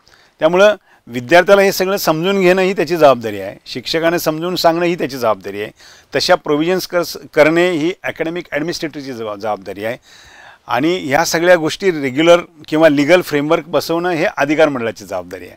आणि या सगळ्याला सपोर्ट देणं हे कुलगुरू असतील किंवा महाराष्ट्र शासन असेल किंवा युनिव्हर्सिटी ग्रँट्स कमिशन असेल, हे सपोर्ट देण्याचं काम त्या सगळ्यांनी करायला पाहिजे. त्यामुळे प्रत्येकाचे रोल हे वेल डिफाईन्ड आहेत. या प्रत्येकाने आपापले रोल जबाबदारीनं पार पडले तर शैक्षणिक धोरण राबण्यामध्ये आपल्याला कुठलीच अडचण नाही. आणि आज आपण अशा म्हणजे ठिकाणी पोचलेलो आहोत की आता आपण राबवायला सुरू केलेलं आहे. त्यामुळं त्या अडचणी होत्या, त्या अडचणींना आपण त्याच्यावर मार्ग काढलेले आहेत आणि पुढे घेऊन जातो आहेत. अजूनसुद्धा काही अडचणी असतील तर त्याच्यावरसुद्धा आपण मार्ग निश्चित काढू आणि सगळ्यांना विश्वासात घेऊन याची अंमलबजावणी करू. असं कुणालाही वाटू नये की आपल्यावर ह्या सगळ्या गोष्टी लादल्या जात आहेत. ती आवश्यकताही नाही आहे तसं वाटायची, कारण आपली एक दृष्टी आहे ती आपण बदलायला पाहिजे. हे आपल्याला करता येतकडं जायला पाहिजे. हे करताना अडचणी आहेत अशा प्रकारचं बोलणं करण्यापेक्षा हेही आपल्याला करता येईल आणि अशा पद्धतीनं करता येईल आणि आपण त्याचे बेनिफिट्स विद्यार्थ्यांपर्यंत पोचवू शकू. असं जर केलं तर मला वाटतं खूप साऱ्या गोष्टी आपल्याला प्राप्त होतील. जाता आता मला विद्यार्थ्यांसाठी सुद्धा एक गोष्ट अशी सांगायची आहे. आपण बोलतो, सगळेजण आम्ही बोलतो की हे सगळं विद्यार्थी केंद्रित आहे, पण विद्यार्थ्यांना आता त्याची मानसिकतासुद्धा बदलायची आवश्यकता आहे. त्याला ज्यावेळेला हे सगळं सांगितलं जाईल त्यांना असं म्हणू नये नाही आपलं पूर्वीचं आहे ते बरं आहे, मला या वर्गातले एवढे कोर्सेस जे शिकवणार आहेत मी तेवढेच शिकणार. काय होणार, ती पण प्रोव्हिजन असणार आहे, पण त्याच्यामध्ये तो विद्यार्थी ज्यावेळेला तो अभ्यासक्रम पूर्ण करेल तर तो एक विद्यार्थी आणि जो विद्यार्थी खऱ्या अर्थानं राष्ट्रीय शैक्षणिक धोरणाचा लाभ घेईल, या दोघांच्यामध्ये मूलभूत असा फरक असणार आहे. तो फरक असा की लाभ घेतला विद्यार्थी हा एम्प्लॉयबलच्या दृष्टीनं फार वरच्या पातळीवर गेला असणार आहे आणि हा विद्यार्थी कन्व्हेन्शनल पद्धतीने जाणार आहे आणि परत त्याच्या एम्प्लॉयबिलिटीचा इश्यू आहे तसाच राहणार आहे. तर तुम्हाला जर एम्प्लॉयबल विद्यार्थी घडवायचा असेल आणि विद्यार्थ्याला स्वतःला एम्प्लॉयबल करून घ्यायचं असेल तर राष्ट्रीय शैक्षणिक धोरणाची इफेक्टिव्ह अंमलबजावणी दोन्ही घटकामध्ये आधुनिक अभ्यासक्रम, नवीन अभ्यासक्रम त्यानं घेतला पाहिजे आणि त्यानं पाहायला पाहिजे की आज मार्केटची आवश्यकता काय आहे. आज आपण सगळेजण बोलतो कुठलंही भाषण, संभाषण, चर्चा ही आर्टिफिशियल इंटेलिजन्स आणि मशीन लर्निंगशिवाय पुरीच होऊ शकत नाही. तर आता मग आर्टिफिशियल इंटेलिजन्स आणि मशीन लर्निंग हे कुणी घ्यायचं आहे, तर मी म्हणेन मॅथमॅटिक्सच्या विद्यार्थ्याने पण ते घ्यावं, इलेक्ट्रॉनिक्सच्या विद्यार्थ्याने पण ते घ्यावं, फिजिक्सच्या विद्यार्थ्याने ते घ्यावं, स्टॅटिस्टिक्सच्या विद्यार्थ्याने घ्यावं आणि अर्थात कम्प्युटर सायन्सच्या विद्यार्थ्याने तो भागच आहे. म्हणजे मिनिमम एवढ्या लोकांनी त्यामध्ये पडायला पाहिजे. म्हणजे काय होईल की मार्केट ते डिमांड करते आणि मी कम्प्युटर सायन्सचा नाही म्हणून मी तिकडे वळू शकत नाही, हे डोक्यातनं काढून टाकायला पाहिजे. म्हणजे मी ती व्याप्ती फार थोड्या प्रमाणात सांगितली. अजून मला तो जो काही स्कोप आहे तो वाईड करता येतो आणि इतर अभ्यासक्रमामध्ये सुद्धा त्याचा समावेश अगदी लँग्वेजेसपर्यंत सुद्धा, फार्मसीमध्ये जातं, इंजिनिअरिंगमध्ये पण जातं. आज मेकॅनिकल इंजिनिअरला सुद्धा त्याची आवश्यकता आहे. म्हणजे असा मी एक विषय सांगितला, असे कितीतरी विषय आहेत. जो अर्थशास्त्राच्या बाबतीत सांगितला, साध्या साध्या गोष्टी असतात की आपल्याला मांडणी व्यवस्थित करता येत नाही. म्हणजे आपण मातृभाषेमध्ये मांडणी करावी अशी अपेक्षा असल्यामुळं आता हे अभ्यासक्रम मातृभाषेमध्ये असावेत, रिजनल लँग्वेजमध्ये असावेत, अशा प्रकारची अपेक्षा शैक्षणिक धोरणामध्ये केलेली आहे. मग आता सर्वांनी कामाला लागायला पाहिजे. म्हणजे काय की एखादा अभ्यासक्रम आजपर्यंत फक्त इंग्रजीमध्ये असेल तर तो मराठीमध्ये कसा करता येईल याची आता चाचपणी चालू करायला पाहिजे आणि त्याची सुरुवात करायला पाहिजे. म्हणजे तो चांगल्या पद्धतीने त्याच्यापर्यंत पोचेल. याचा अर्थ असा होत नाही की अभ्यासक्रम मराठीत शिकलो म्हणजे आयुष्यभर ते मराठीतच त्या अभ्यासक्रमाविषयी बोललं, असं काय नाही. आपल्याला जे ज्ञान इंग्रजीचं आहे ते आहेच. शिकलो म्हणजे समजण्याकरता ते आपण आत्मसात केलं त्या सगळ्या बाबी आणि परत ज्या वेळेला त्याची अंमलबजावणी करायची आहे त्यावेळेला आपल्याला जी भाषा वापरायची ती आपण वापरू शकतो. म्हणजे काही गोष्टी आपण मांडणी करत असताना त्याच्यामधनं गैरसमज होणार नाहीत याची काळजी पण आपल्याला घ्यायला पाहिजे. नाहीतर मग प्रत्येक ठिकाणी एक दुसरी बाजू पण असते, आपण त्या दुसऱ्या बाजूकडेच बघत बसतो. जमेची बाजू बघायच्या ऐवजी तोट्याची बाजू आहे तिकडे बघायला जातो आणि त्यामुळे काय होतं, जमेकडे काहीच शिल्लक राहत नाही आणि सगळे आपण तोटा तोटा म्हणत जातो. तर या सगळ्या बाबी ज्या आहेत, अर्थात धोरण ज्यांनी तयार केलं ते सगळे जाणकार आहेत. त्यांनी या सगळ्या गोष्टींचा सर्वंकष असा विचार केला आणि मगच धोरणाची मांडणी केली. त्यामुळं धोरणामध्ये प्रत्येक गोष्ट, आता उदाहरणार्थ सांगायचं झाली तर ऑन जॉब ट्रेनिंग ज्याचा उल्लेख मॅडमनी केला होता, किंवा युनिटरी युनिव्हर्सिटी ज्याचा उल्लेख प्रकुलगुरू महोदयांनी केला, या सगळ्या गोष्टी आहेत. ही सेल्फ असेसमेंटचा भाग आहे की बाबा मी आता माझी इन्स्टिट्यूशन केपेबल आहे, मला जे वाटते त्या पद्धतीचे अभ्यासक्रम द्यायचे आहेत, तर मी केपेबल असेल तर मी त्या पद्धतीनं त्या उंचीपर्यंत पोचायला पाहिजे. ती मुभा इथं दिलेली आहे. ऑन जॉब ट्रेनिंगमध्ये बऱ्याच वेळा काय होतं की आता उदाहरणार्थ कॉमर्सचं उदाहरण घेऊया आपण, तर BCom ज्या वेळेला पूर्ण होतं त्यावेळेला समाजामध्ये अशी चर्चा होते बऱ्याच वेळेला की अरे ते कॉमर्स पूर्ण झालं परंतु त्याला बँकेचे व्यवहार अजून नाही कळत. नाही कळणार, आत्ताच्या व्यवस्थेमध्ये ती मुभा दिली नाही. आपण पुस्तकी ज्ञान घेतलेलं आहे, पण ऑन जॉब ट्रेनिंग म्हणजे त्याला एक 6 महिने 3 महिने 4 महिने बँकेतच आपण जा म्हणून सांगितलं आणि बँकेमध्ये आणि विद्यापीठामध्ये किंवा महाविद्यालयामध्ये असा करार केला की आमचे अमुक तमुक एवढे विद्यार्थी तुमच्या बँकेमध्ये ऑन जॉब ट्रेनिंगला येतील. ती ज्यावेळेला MOU झाला तर काय होईल, ते विद्यार्थी त्या बँकेमध्ये काम करायला लागतील. त्यामुळं डिग्री प्राप्त व्हायच्या अगोदर बँकेत काय व्यवहार चालतात, कसे व्यवहार चालतात, या सगळ्याचं ज्ञान होईल. मग अर्थातच काय होईल की ज्यावेळेला डिग्री पूर्ण होते त्यावेळेला तो विद्यार्थी किंवा विद्यार्थिनी बँकेमध्ये काम करायला तो तयार होईल. अशी मी एक गोष्ट सांगितली. पण अशा कितीतरी गोष्टी आहेत. म्हणजे मग आपण इंडस्ट्रीमध्ये पण जाऊ शकतो, काही ऑर्गनायझेशनमध्ये पण जाऊ शकतो, काही मोठमोठे उद्योग आहेत ज्याच्यामध्ये टिपिकल काय प्रकारचंच एक काम केलं जातं. समजा आता प्रिंटिंग व्यवसाय आहे, टिपिकल काम केलं फक्त प्रिंटिंग व्यवसाय, पण या प्रिंटिंग व्यवसायामध्ये पण बरेच गोष्टी येत असतात. त्या गोष्टीचं ज्ञान एखाद्या विद्यार्थ्याला मला तिथं जायला आवडेल, तो व्यवसाय करायचा आहे, मला तिथं जायला आवडेल, तर त्याला तिथं जायची मुभा द्यायला पाहिजे आपण.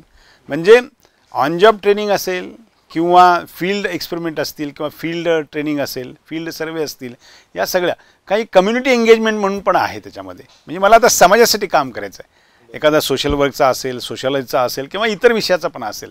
म्हणजे असं काही नाही आहे की ठराविक विषयाच्या विद्यार्थ्यांनी समाजकार्य करावं, ते कोणीही करू शकतो आहे. फक्त त्याचा रोल काय आहे त्यानं बघावा. म्हणजे काय करावं की बाबा अभियांत्रिकी शिक्षण घेणाऱ्या विद्यार्थ्यानं चांगलं पाणी पिण्यासारखं पाणी आपल्याला जर मिळेल तर मला वाटतं समाजामध्ये मिळेल तर ते मोठी गोष्ट होईल. मग अशा प्रकारचा एखादं इक्विपमेंट डेव्हलपमेंट करता येते का, हे समाजकार्य त्याचं होऊ शकतं. आपलं नॉलेज अप्लाय करणं समाज, हां, ते समाजकार्य होऊ शकतं. म्हणजे अशा कितीतरी गोष्टी आहेत त्या कम्युनिटी एंगेजमेंटच्या माध्यमातून त्या आपल्याला करता येतील. म्हणजे स्कोप इतका वाईड आहे की तुम्ही तुमच्या मनात आणलं तर ती गोष्ट तुम्हाला अभ्यासक्रमाचा भाग म्हणून सुद्धा घेता येईल. तशी प्रोव्हिजन तिथं केलेली आहेत आणि त्याचं वेटेज हे ठरलेलं आहे, तेवढं दिलं आहे. असं नाही होणार की एखाद्या अभ्यासक्रमाचा आपण डिग्री घेणार आहे आणि बऱ्याच गोष्टी आपण बाहेरच्याच अभ्यासक्रमाच्या केल्या, असं काही नाही आहे त्याच्यामध्ये. ते अगदी परफेक्टली वेल डिफाईन आहे आणि तो साचा आहे, तो व्यवस्थित घालून दिला आहे. त्याच्यामध्ये खूप सारी फ्लेक्झिबिलिटी दिली आहे.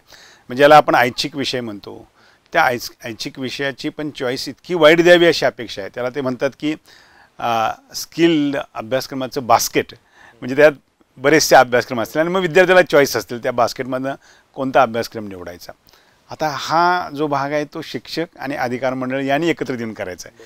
तुमचं बास्केट जेवढं मोठं असेल, जेवढे जास्तीत जास्त अभ्यासक्रम असतील, तेवढं विद्यार्थ्यांना चॉईससुद्धा मोठी असेल. ती नाही तर मग कंपल्सरी कोर्स आहे त्यातलं जे 2 कोर्स ते ऐच्छिक विषयाच्या बास्केटमध्ये टाका आणि त्यांना म्हणायचं हेच तुम्ही घ्या, मग ती काय आपल्याला त्याला चॉईस म्हणता येणार नाही आहे. त्यामुळं अभ्यासक्रम गुणापासून क्रेडिट्समध्ये गेलो, क्रेडिट्समध्ये चॉईस बेस्डमध्ये गेलो आणि चॉईस बेस्ड परत आता आपण राष्ट्रीय शैक्षणिक धोरणामध्ये होलिस्टिक डेव्हलपमेंटसाठी जे लागणार आहे त्या सगळ्यांची जी काही आवश्यकता आहे त्या सगळ्या बाबी ज्या आवश्यक आहेत त्या अभ्यासक्रमामध्ये असतील अशी आपण अपेक्षा करतो आहे. त्यामुळे अंमलबजावणी करत असताना प्रत्येकाने आपापला रोल ओळखून सकारात्मक दृष्टीनं, लवचिकतेनं आणि त्या मानसिकतेनं त्याची अंमलबजावणी करणं आवश्यक आहे आणि त्याचे बेनिफिट्स पिढ्यानपिढ्यांना ते मिळणार आहेत. ह्याच नोटवरती विचारू इच्छितो महाजन सरांना की गुणवत्तापूर्ण शिक्षण, ॲक्रिडिशन किंवा असेसमेंट ह्या गोष्टींचा पॅरामीटरसुद्धा वेगळ्या पद्धतीनं बदलणार आहेत नव्या शैक्षणिक धोरणाच्या अनुषंगानं. तर ते नेमके काय असतील आणि विद्यापीठांनी किंवा शैक्षणिक संस्थांनी त्यासाठी काय करायला पाहिजे? आजपर्यंत आपण एक प्रकारे ग्रेड्स प्रत्येक विद्यापीठाच्या किंवा कॉलेजच्या असं ऐकत आलेलो आहे. नुकतंच आता UGCनी आणि NAACनी जाहीर केलं आहे की भविष्यात येणारी जी पद्धती आहे ती बायनरी सिस्टीमची आहे, म्हणजे ॲक्रिडेटेड और नॉन ॲक्रिडेटेड अशा पद्धतीची. आणि त्याच्यातून हे जरी येत असलं तरी त्याच्या क्रायटेरियाजमध्ये मात्र सुधारणा होते आहे आणि त्या सुधारणा महत्त्वाच्या असणार आहेत. म्हणजे उदाहरणच घ्यायचं आपण झालं तर टीचिंग लर्निंग इव्हॅल्युएशन हा एक क्रायटेरिया जो आहे तो शिक्षणातला महत्त्वाचा एक भाग आहे. जसं की त्याच्यामध्ये आपण नाविन्यपूर्ण आणि प्रभावी टीचिंग लर्निंग प्रोसेस डेव्हलप करण्याची गरज आहे. आत्ताच कुलगुरू महोदयांनी ज्या अनेक बाबींचा उल्लेख केला त्या खरोखर विद्यार्थ्यांच्यापर्यंत पोचवायचे असतील तर ते ह्या अध्यापन अध्ययन प्रक्रियेतून जातात आणि इथं मग शिक्षक आणि विद्यार्थी या दोघांचा जो रोल आहे तो या नव्या आधुनिक पद्धतींनी युक्त असला पाहिजे. उदाहरणच घ्यायचं झालं तर याच्यामध्ये शिकवण्याची एक पद्धत संपूर्ण देशामध्ये वेगवेगळ्या शिक्षकांनी जास्तीत जास्त प्रमाणात वापरली, ती चॉक अँड टॉक असं आपण म्हणतो. परंतु त्याच्याबरोबर आता विविध पद्धती आलेल्या आहेत. त्याच्यामध्ये रोल प्ले असेल, केस स्टडी मेथड असेल, बरोबर, विद्यार्थ्यांचा सहभाग हा त्याच्यामध्ये घेणं, ज्याला पार्टिसिपेटिव्ह लर्निंग म्हणतात किंवा एक्सपिरियन्शियल लर्निंग असं म्हणतात, याच्यावरती या राष्ट्रीय शैक्षणिक धोरणाचा भर आहे. आणि ते शिक्षकांनी आत्मसात करण्याची गरज आहे, ते विद्यार्थ्यांच्यापर्यंत नेण्याची गरज आहे.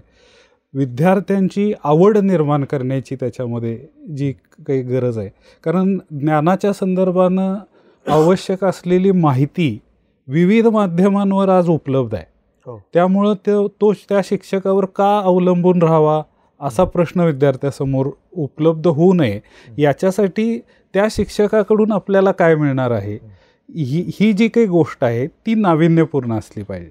आणि आज अनेक शिक्षक अशा पद्धतीच्या काही नाविन्यपूर्ण पद्धती वापरताना दिसत आहेत आणि त्याचा चांगला परिणामही विद्यार्थ्यांच्यावरती झालेला आपल्याला दिसतो आहे. हे विचारात घेत असताना आत्ताच कुलगुरू सरांनी ज्याचा उल्लेख केला त्या पद्धतीनं विद्यार्थ्याचा विकास घडवण्याच्यासाठी शिक्षणाची गुणवत्ता जी आहे ती मोजायची झाली तर कशी मोजावी, याच्यासाठी आउटकम बेस्ड एज्युकेशन हा ॲप्रोच महत्त्वाचा आहे असं वाटतं. त्याच्यामध्ये कोर्स आउटकम असतील, प्रोग्रॅम आउटकम असतील, हे आपण सुरुवातीला डिफाईन केले पाहिजेत. करिक्युलम डिझाईन अँड डेव्हलपमेंट जे करतो आपण त्याच्यामध्ये हे डिफाईन केलं जाईल. आणि ते करत असताना इंडस्ट्रीची जी रिक्वायरमेंट आहे, तो विद्यार्थी कोणत्या क्षेत्रामध्ये जाणार आहे याच्या संदर्भानं एक महत्त्वाच्या गोष्ट आज आपल्याकडं आहे उपलब्ध, ती म्हणजे एकूण 17 सेक्टर्समध्ये देश पातळीवरती कोणत्या कोणत्या प्रकारची कौशल्य आवश्यक आहेत हे सेक्टर स्किल कौन्सिलनी डिफाईन केलेलं आहे.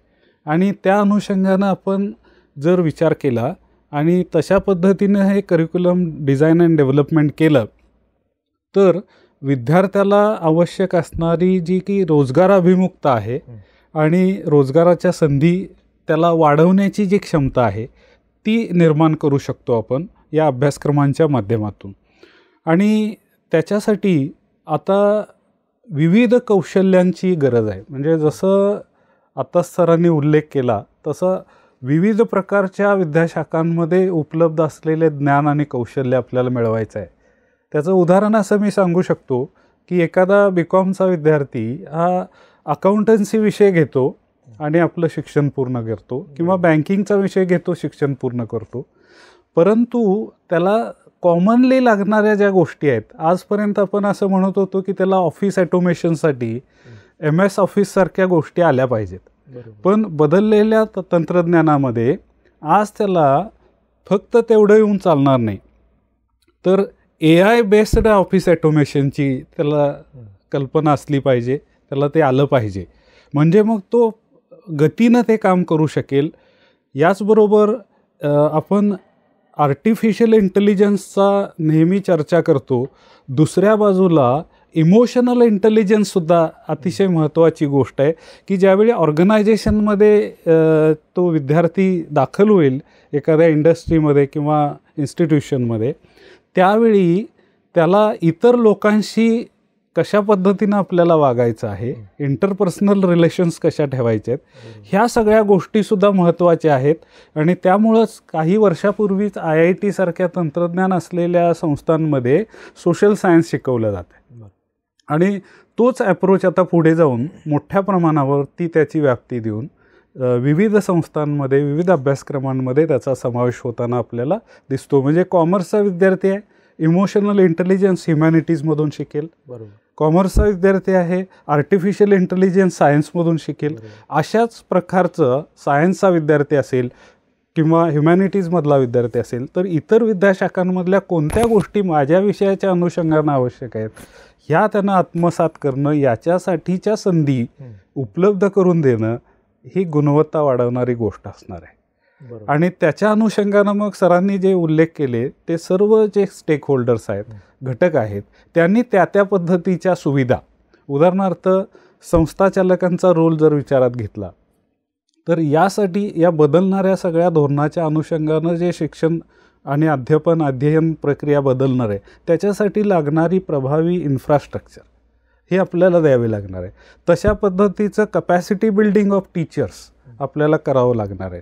त्याचबरोबर सरांनी पुसटचा उल्लेख ज्याचा केला की MOU आपल्याला इंडस्ट्रीबरोबर करायला पाहिजे, सामंजस्य करार करायला पाहिजेत. याच्यातून आपल्याला एक गोष्ट लक्षात येते की एकूण या शैक्षणिक धोरणामध्ये या विद्यार्थ्यांना कौशल्यासह तयार करणं, एकूणच उच्च शिक्षणाचं जे 4 डायमेन्शन्स सांगितले जातात त्याच्यामध्ये नॉलेज, स्किल, ॲटिट्यूड आणि व्हॅल्यूज याचा समावेश आहे आणि मग ते होलिस्टिक डेव्हलपमेंट विद्यार्थ्याची होऊ शकेल.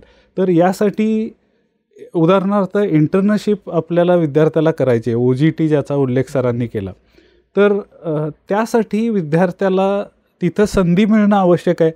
कारण सहज विद्यार्थी गेला तर त्याला संधी मिळणार नाही. पण जर कॉलेजनी किंवा विद्यापीठांनी त्या इंडस्ट्रीबरोबर सामंजस्य करार केलेला असेल, बँकांच्या बरोबर सामंजस्य करार केला असेल, संस्थांच्या बरोबर, उदाहरणार्थ आत्ताच आपण शिवाजी विद्यापीठाच्या माध्यमातून कंपनी सेक्रेटरीचं जे इन्स्टिट्यूट आहे नॅशनल लेवलला त्याचा करार केलेला आहे ऑलरेडी. येत्या काही दिवसामध्ये आपण दी इन्स्टिट्यूट ऑफ चार्टर्ड अकाउंटंट्स बरोबर शिवाजी विद्यापीठ करार करत आहे. अशा अनेक बँका, आत्ताच अर्बन कोऑपरेटिव्ह बँकांचं जे असोसिएशन आहे त्यांच्यासोबतही आपण ते करणार आहोत. अशा अनेक गोष्टी आपण करत जायला पाहिजे. महाविद्यालयाच्या पातळीवर सुद्धा हे सामंजस्य करार व्हायला पाहिजेत. म्हणजे मग विद्यार्थ्यांना इंटर्नशिप हाच एक त्यांच्या रोजगाराचा महाद्वार खुलं करून देईल अशी अपेक्षा आहे. आणि मग ही सगळी गुणवत्ता जी आहे, संस्थात्मक गुणवत्ता ही अर्थातच शेवटी जो विद्यार्थी आपण तयार करतो त्याच्यावर अवलंबून असते आणि ती तशा पद्धतीनंच मोजली जावी अशा पद्धतीचे बदल येऊ घातलेले आहेत. कुलगुरू सर, सरांनी गुणवत्ता आणि स्किलचा एक पॅरामीटर सांगितला. त्याचबरोबरीनं नवीन शैक्षणिक धोरण हे व्हॅल्यूजबद्दल बोलतं. तर ह्या मूल्य जाणीवांच्या रुजवातीच्या अनुषंगाने नेमकं काय अपेक्षित आहे, अभिप्रेत आहे या नव्या धोरणामध्ये? राष्ट्रीय शैक्षणिक धोरण 2020मध्ये जसं माननीय कुलगुरू सरांनी सांगितलं की अंडरग्रॅज्युएट आणि पोस्ट ग्रॅज्युएट असे 2 विविध पद्धतीचे अभ्यासक्रमाचे स्ट्रक्चर्स बनवण्यात आलेले आहेत. त्याच्यामध्ये अंडरग्रॅज्युएटचं जर पाहिलं तर 6 व्हर्टिकल्स त्याच्यामध्ये आहेत. पूर्वी कसं होतं की विषय गणित फक्त त्या विषयाचेच कोर्सेस किंवा त्या विषयाचेच अभ्यासक्रम त्या विद्यार्थ्यांना दिले जात होते. परंतु आता कसं आहे की 6 व्हर्टिकलच्या अनुषंगानं सर्व अभ्यासक्रमांची विभागणी करून त्यांना एक पूर्ण पॅकेज देण्याचा प्रयत्न केलेला आहे. त्या विद्यार्थ्याला जो सायन्सचा असेल तर त्या सायन्सचा विषय तर माहीत हवाच, त्याला कोर सब्जेक्ट म्हटलं जातं किंवा मॅडमनी सांगितलं त्या पद्धतीनं मेजर सब्जेक्ट असं म्हटलं जाईल. मायनरच्या माध्यमातून एक व्हर्टिकल दिलेला आहे, त्याच्यामध्ये आंतरविद्याशाखीय एखादा अभ्यासक्रम त्याला शिकता येईल. त्यानंतर IKS नावाचा एक व्हर्टिकल आहे, त्याच्यामध्ये Indian knowledge system.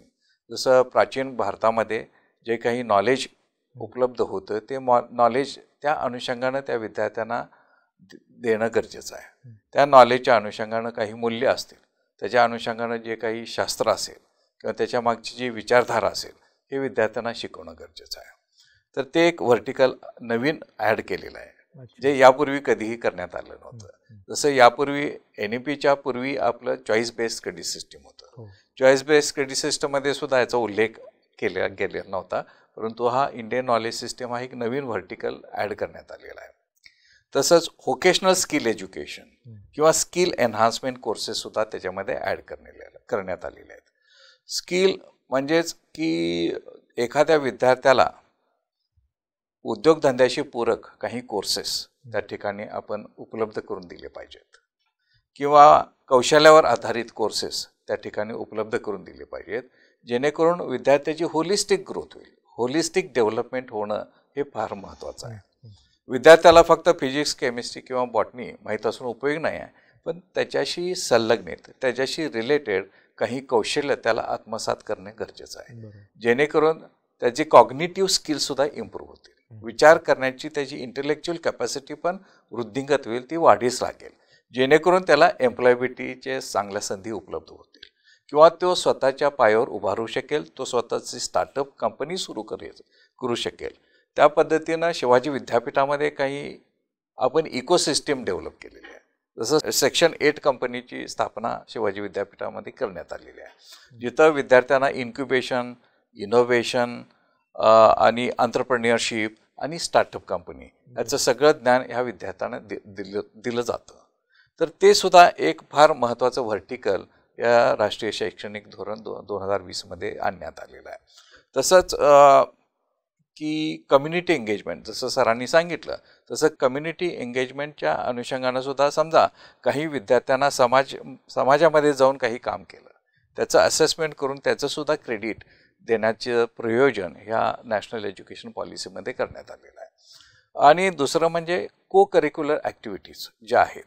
Curricular activities तर आपण आपल्या वर्गामध्ये, आपल्या विद्यापीठामध्ये घेत असतो, महाविद्यालयामध्ये घेत असतो, परंतु को करिक्युलर ॲक्टिव्हिटीज किंवा एक्स्ट्रा करिक्युलर ॲक्टिव्हिटीज याच्यामध्ये कशाचा समावेश होतो, तर त्या विद्यार्थ्यांनी स्पोर्ट्समध्ये सहभाग घेतला असेल, त्या विद्यार्थ्यांनी NSSच्या माध्यमातून कॅम्पमध्ये सहभाग घेतला असेल, त्या विद्यार्थ्यांनी सांस्कृतिक उपक्रमामध्ये सहभाग घेतला असेल, तर यापूर्वी त्याच्या मार्कलिस्टवर कुठेही त्याचा अंतर्भाव झालेला नव्हता की त्या मार्कलिस्टकडे पाहून हा विद्यार्थी खेळाडू आहे किंवा अशा पद्धतीचे त्याचे गुणदान केलेलं आहे त्याला, हे त्या मार्कलिस्टवरून काही रिफ्लेक्शन होत नव्हतं, त्याचं प्रतिबिंबित होत नव्हतं.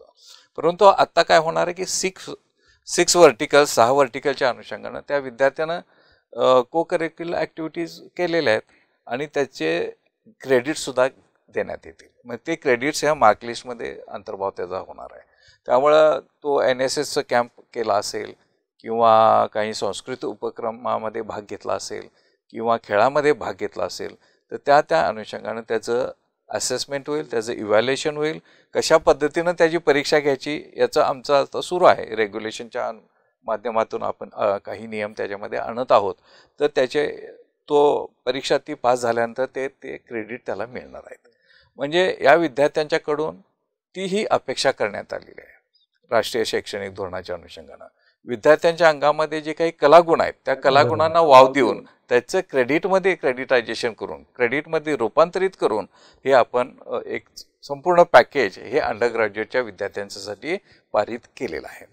त्यामुळं मला वाटतं हे व्हॅल्यू एज्युकेशन असो, स्किल एज्युकेशन असो, कौशल्यावर आधारित एज्युकेशन असो किंवा खेळ, सांस्कृतिक उपक्रम असो, प्रत्येक विद्यार्थ्याने ह्या सगळ्या ॲक्टिव्हिटीज केल्या असल्या पाहिजेत.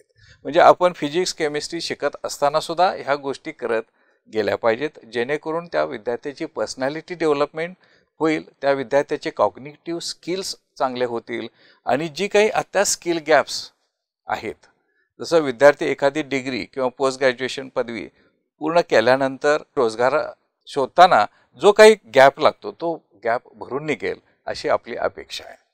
म्हणजे आता सोसायटीला किंवा समाजाला किंवा औद्योगिक क्षेत्राला कसा विद्यार्थी पाहिजे, तो विद्यार्थी आपण घडवतोय काय सध्या, हा एक प्रश्न म्हणजे आपण विचार करण्याची एक गरज आहे.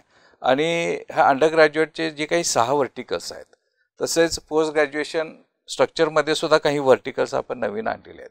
या दोन्हींचं पॅकेज तयार करून तो विद्यार्थी त्या याच्यातून गेला संरचनेतून, तर त्याला ते ट्रेनिंग आपोआप मिळणार आहे. ओव्हरऑल त्याची पर्सनॅलिटी डेव्हलप होईल, त्याच्यामध्ये स्किल असे येतील अशी अपेक्षा आहे, जेणेकरून तो उद्योगधंद्यात जाऊ शकतो, रोजगाराभिमुख काही कोर्सेस, काही त्याला रोजगार मिळू शकेल किंवा त्याच्या कौशल्यावर आधारित त्याला एक चांगली संधी मिळू शकेल. अशा पद्धतीची ही एक स्ट्रक्चर्स आपण हे केलेलं आहे. त्यामुळं मूल्य तर त्याच्यामध्ये रुजवली जातीलच, परंतु इतर कौशल्यसुद्धा त्याच्यामध्ये रुजवली जातील आणि याच्या सर्वांचा परिपाक म्हणजे त्याला रोजगाराच्या संधी उपलब्ध होतील. बरोबर. कुलगुरू सर, परिसंवादाच्या शेवटाकडे येताना समप कशा पद्धतीने कराल, काय सांगाल? राष्ट्रीय शैक्षणिक धोरण 2020चा 3 वर्षाचा जो टप्पा आहे तो आता पूर्ण होत आहे आणि आपण त्या दृष्टीनं बऱ्याच गोष्टी केलेल्या आहेत असं म्हणायला हरकत नाही आहे. म्हणजे आज रोजी महाराष्ट्र शासनाच्या उच्च आणि तंत्रशिक्षण विभागानं याबाबतीत एक सुकाणू समिती गठीत केली आहे आणि त्याचं नेतृत्व हे सावित्रीबाई फुले पुणे विद्यापीठाचे माजी कुलगुरू डॉक्टर करमळकर करत आहेत. आणि मग ती सुकाणू समिती संपूर्ण महाराष्ट्रातील संपूर्ण सगळ्या विद्यापीठांना याबाबतीत मार्गदर्शन करत आहे. या राज्याचे उच्च आणि तंत्रशिक्षण मंत्री नामदार चंद्रकांतदादा पाटील हे स्वतः या सगळ्या गोष्टीवर बारकाईनं नजर ठेवून आहेत आणि वेळोवेळी त्याचा आढावा घेतात, सगळ्यांशी बोलतात, अधिकाऱ्यांशी बोलतात, कुलगुरूंशी बोलतात आणि लवकरात लवकर याची अंमलबजावणीसाठी ज्या ज्या आवश्यक गोष्टी आहेत त्या उपलब्ध करून देतात. त्यांनीसुद्धा या सगळ्या गोष्टीला खूप मोठ्या प्रमाणात पाठबळ दिलेलं आहे. विद्यापीठ स्तरावर अधिष्ठाता मंडळ जे आहे ते खूप काम करतं याच्यावर. हा सगळा ॲकॅडमिक्सचा भार जो आहे ते अधिष्ठाता मंडळ माझे सहकारी सगळे हे सांभाळत आहेत आणि शासनाच्या निर्देशानुसार NEP इम्प्लिमेंटेशन सेल सुस्थापित केलेलं आहे. त्याचं नेतृत्व शिवाजी विद्यापीठाचे कुलगुरू प्राध्यापक PS पाटील करत आहेत आणि त्यांच्या बरोबरीनं त्यांचे सगळं अधिष्ठाता करत आहेत. तर हे सगळ्या गोष्टी करण्यासाठी खूप काम करण्याची जी आवश्यकता आहे ते खूप सारं काम झालेलं आहे आणि आता फक्त पदवी स्तरावरचा भाग आहे तो पुढचा टप्पा होतो आहे. शासनाने आपल्याला असे निर्देश दिलेले आहेत की या वर्षाच्या सप्टेंबरपर्यंत पदवी स्तरावर जो अभ्यासक्रम आपल्याला इम्प्लिमेंट करणार आहे पुढच्या वर्षीपासून तो तयार करायला पाहिजे. ड्राफ्ट स्वरूपात त्याचा मसुदा तयार व्हायला पाहिजे. तो आता त्याची तयारी चालू झालेली आहे.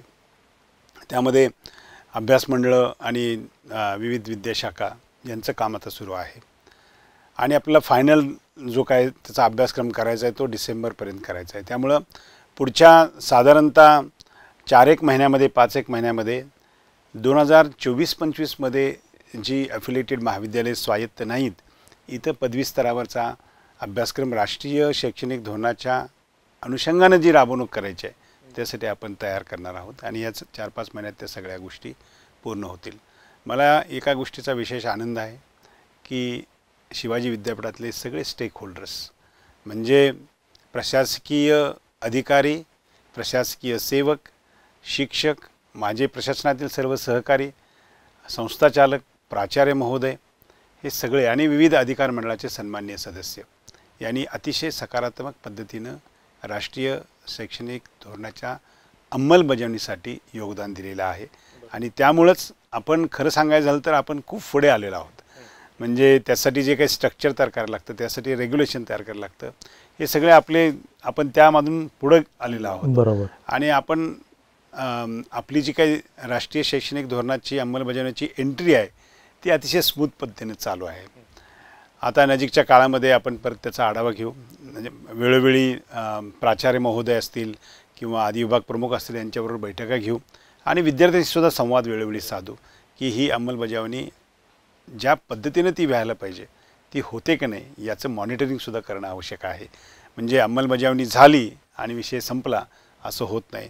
या अभ्यासक्रमातली पहिली बॅच जोपर्यंत बाहेर पडत नाही आणि त्याची एम्प्लॉयबिलिटी जोपर्यंत असेच होत नाही तोपर्यंत आपण किती चांगल्या पद्धतीने ही जी अंमलबजावणी केली हे आपल्याला कळून येणार नाही.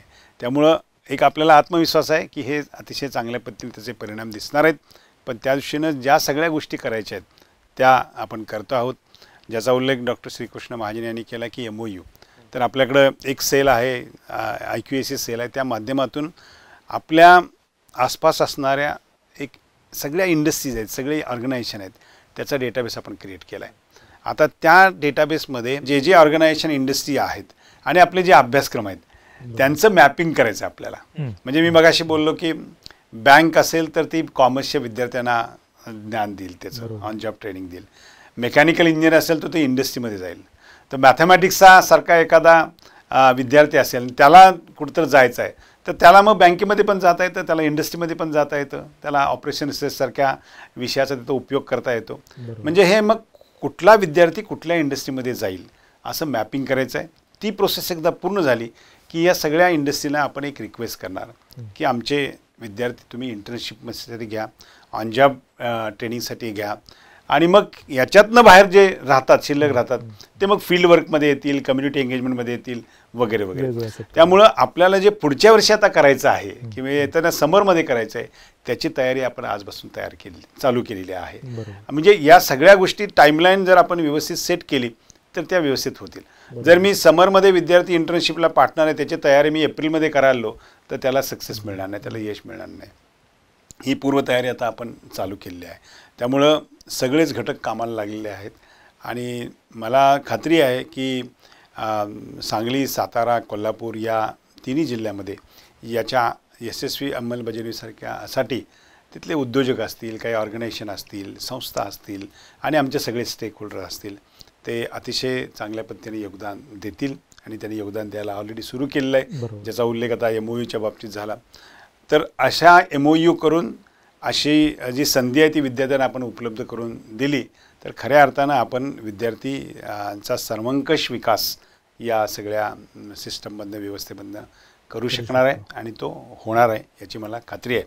आणि या निमित्तानं मी माझ्या सगळ्या सहकाऱ्यांना, प्रकुलगुरू असतील, त्यांचे सगळे अधिष्ठाता मंडळ असेल आणि आमचे सगळे अधिकार मंडळ असतील, त्यांना धन्यवाद देतो. अतिशय सकारात्मक पद्धतीनं याची अंमलबजावणी चालू केलेली आहे आणि आवश्यक त्या गोष्टी आता पूर्ण झालेल्या आहेत. त्या सगळ्यांना मला या निमित्तानं धन्यवाद द्यायचे आणि अर्थातच तुम्हाला हे परत एकदा धन्यवाद देतो की या चर्चेचं आपण आयोजन केलं आणि एक विस्तृत चर्चा या निमित्ताने झाली. धन्यवाद. मनापासून धन्यवाद सर. नेताच खंबीर आणि आत्मविश्वासपूर्ण असेल तर निश्चितपणानं पुढची वाटचाल ही रिझल्ट ओरिएंटेड होणार आहे, याबद्दल अजिबात तीळमात्र शंका वाटत नाही.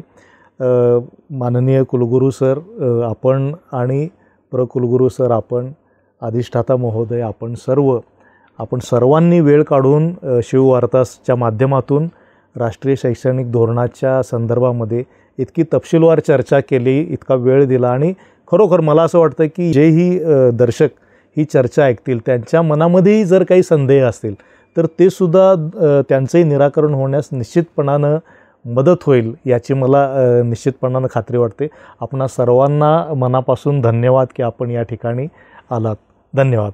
मित्रहो, हे होते शिवाजी विद्यापीठाचे कुलगुरू प्राध्यापक डॉक्टर दिगंबर शिर्के, प्रकुलगुरू डॉक्टर प्रमोद पाटील, अधिष्ठाता डॉक्टर श्रीकृष्ण महाजन आणि अधिष्ठाता डॉक्टर सरिता ठकार या चौघांनीही आज राष्ट्रीय शैक्षणिक सप्ताहाच्या निमित्तानं आज आपल्याशी संवाद साधला आणि हे राष्ट्रीय शैक्षणिक धोरण कशा पद्धतीनं याची अंमलबजावणी करायची, किंबहुना कशी केली जात आहे आणि कुठल्या दिशेनं याची वाटचाल होणार आहे याचं मला वाटतं आहे की एक प्रोजेक्शन आपल्याला या गेल्या 1 तासाभराच्या चर्चेमध्ये आपल्याला मिळालेलं आहे. मला खात्री आहे की आपल्याला यातून निश्चितपणानं आपल्या मनातले संदेह, शंका दूर झालेल्या असतील आणि याच पद्धतीचे उपक्रम आणि कार्यक्रम घेऊन शिवाजी विद्यापीठाची शिववार्ता ही वाहिनी आपल्यासमोर येत असते.